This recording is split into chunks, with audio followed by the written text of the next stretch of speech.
ہمیں اللہ رب العزت نے انسان بنایا، ہم اپنے ساتھ والوں کو فائدہ پہنچائے، گھر والوں کو فائدہ، رشتہ داروں کو فائدہ، اپنے ہمسایوں کو فائدہ، معاشرے کو فائدہ۔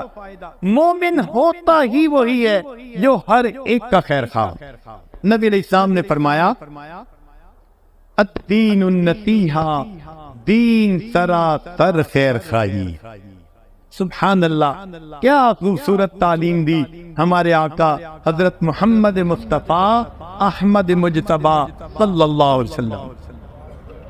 ہمارے اکابر کے اخلاق اچھے ہونے کی بنیادی وجہ پتہ کیا تھی؟ ان کی سوچ بہت بلند ہوتی، بہت بلند سوچ ہوتی۔ بلند سوچ ہونے کی وجہ سے ان کے مقام بلند ہو گئے تھے۔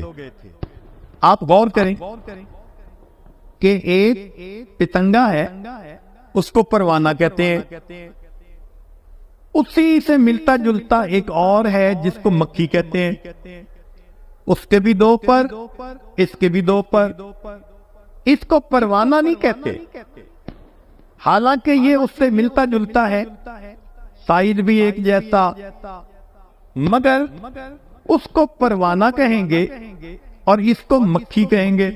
اس کی وجہ یہ ہے کہ اس مکھی کی سوچ گندی، یہ نجاست پہ بیٹھتی ہے، گند ڈھونڈتی ہے، اس کی گندی سوچ کی وجہ سے اس کو مکھی کہتے ہیں۔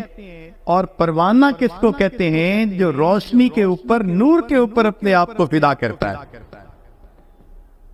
کہنے کو ہم بھی مسلمان، کہنے کو ہمارے اکابر بھی مسلمان، اگر دنیا کی محبت دل میں بھر کے جیتے پھر رہے ہیں تو اللہ کی نظر میں ہماری مثال گندی مکھی کی ہے، اور ان کی مثال اللہ کی نظر میں پروانے کی مانند۔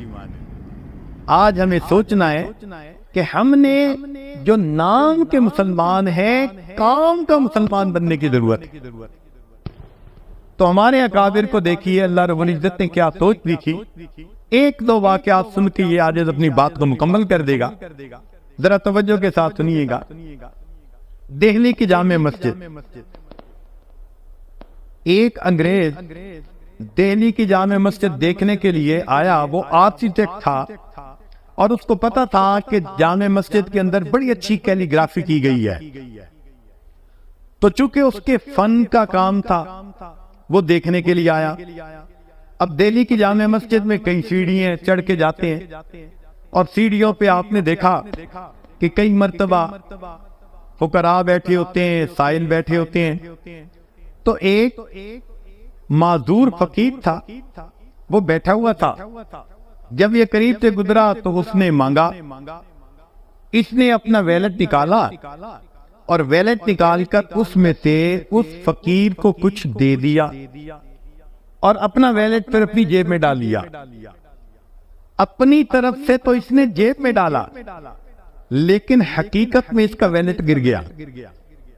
اب یہ چلا گیا مسجد میں، وہاں جا کے اس نے کیلیگرافی دیکھی، بڑی پسند آئی، اس نے فوٹوگرافی کی۔ اس کی بیوی بھی اسی شعبے سے تعلق رکھتی تھی۔ وہ گھر گیا اور گھر جا کر اس نے اپنی بیوی کو بتایا کہ بھئی کتنا اچھا کام کیا ہوا ہے، ہسٹوریکل کام ہے۔ اس کی بیوی کہنے لگی کہ اچھا آئندہ ویکینڈ آئے گا تو میں بھی آپ کے ساتھ جاؤں گی، تو مجھے بھی آپ وہ مسجد کا کام دکھائیں۔ اس نے کہا ٹھیک۔ اب جب رات سونے لگانا تو اس نے دیکھا کہ اس کا تو پیسے والا بٹوا ہی نہیں ہے، تو یہ بڑا پریشان کہ کہاں گرا، بڑا سوچا، مگر اس کو یاد نہیں آیا کہ میں نے بٹوا کہاں گرایا۔ خیر ایک آدھ دن کے بعد یہ ذہن سے بات ہی نکال بیٹھا، کہنے لگا جو 200-400 روپے تھے بس وہ میرے گم ہو گئے۔ جب اگلا ویکینڈ آیا تو یہ اپنی بیوی کو لے کے دہلی کی جامع مسجد دکھانے کے لیے آیا۔ اب جب یہ سیڑھیوں پہ چڑھ رہا تھا نا تو اس نے دیکھا کہ وہی معذور فقیر جسے پچھلی مرتبہ اس نے پیسے دیے تھے وہ اس کی طرف آ رہا ہے۔ تو اس نے سوچا پچھلی مرتبہ پیسے دیے تھے، پھر اس نے مجھے دیکھا تو امید لگی کہ یہ ضرور دے گا، تو یہ مجھ سے پیسے مانگنے آ رہا ہے۔ لیکن وہ فقیر جب قریب آیا تو وہ کہنے لگا کہ جناب وہ پچھلی مرتبہ آپ نے جب مجھے پیسے دیے تھے تو شاید یہ آپ کا بٹوا تھا جو گر گیا، میں نے آپ کو ڈھونڈنے کی کوشش کی مگر آپ نکل گئے، تو میں نے اپنے پاس رکھا ہوا ہے، آپ اپنا بٹوا لے لیجئے۔ اب اس انگریز نے بٹوا دیکھا، اپنی چیزیں دیکھیں، ڈاکومنٹ دیکھے، ہر چیز بالکل ٹھیک تھی۔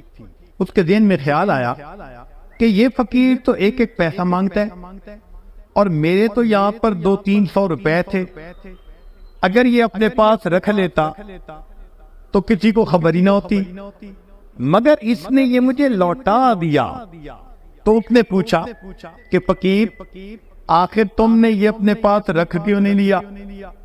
تو معذور فقیر نے آگے سے جواب دیا کہ شروع میں تو ایک خیال آیا تھا کہ میں اسے رکھ لوں، مگر پھر ایک دوسرا خیال آیا اور میں نے کہا کہ نہیں، میں اسے نہیں رکھوں گا۔ اس نے پوچھا کیا خیال آیا؟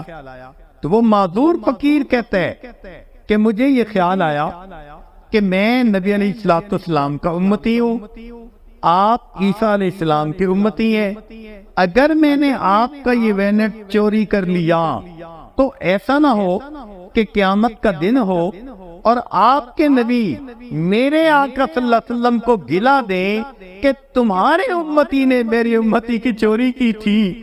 میں اس خیال کو سوچ کے رہ گیا، میری وجہ سے میرے آقا کو بات نہ سننی پڑ جائے۔ ایک وقت تھا فقیروں کی کیفیت یہ ہوا کہ فرشتوں کو دکھانا تھا بشر ایسے بھی ہوتے۔ نبی علیہ السلام نے ایسی تعلیمات کی خوش اخلاقی کی کہ جنہوں نے اس کو اپنایا وہ واقعی انسانیت کے لیے فخر ہو گئے۔ کیا خوبصورت سوچ ہوتی۔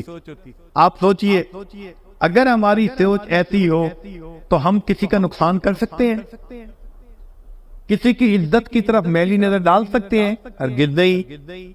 یہ ساری باتیں ہی غفلت کی وجہ سے ہوتی ہیں۔ آج اس غفلت کو دور کرنے کے لیے ہم یہاں اکٹھے ہیں۔ اللہ رب العزت ہمیں غفلت سے محفوظ فرمائے اور حقیقی معنوں میں مسلمان بن کر زندگی گزارنے کی توفیق عطا فرمائے۔ انما الصدقات للفقراء، کہ صدقات تو فقیروں کے لیے ہوتے ہیں۔ اے اللہ جب ہم فقیر ہیں اور صدقات فقیروں کے لیے ہوتے ہیں، اللہ ہمیں اپنی رحیمی کا صدقہ دے دیجئے، اپنی کریمی کا صدقہ دے دیجئے، اپنی غفاری کا صدقہ دے دیجئے، اپنی ستاری کا صدقہ دے دیجئے۔ اللہ ہم پر رحمت کی نظر فرما دیجئے۔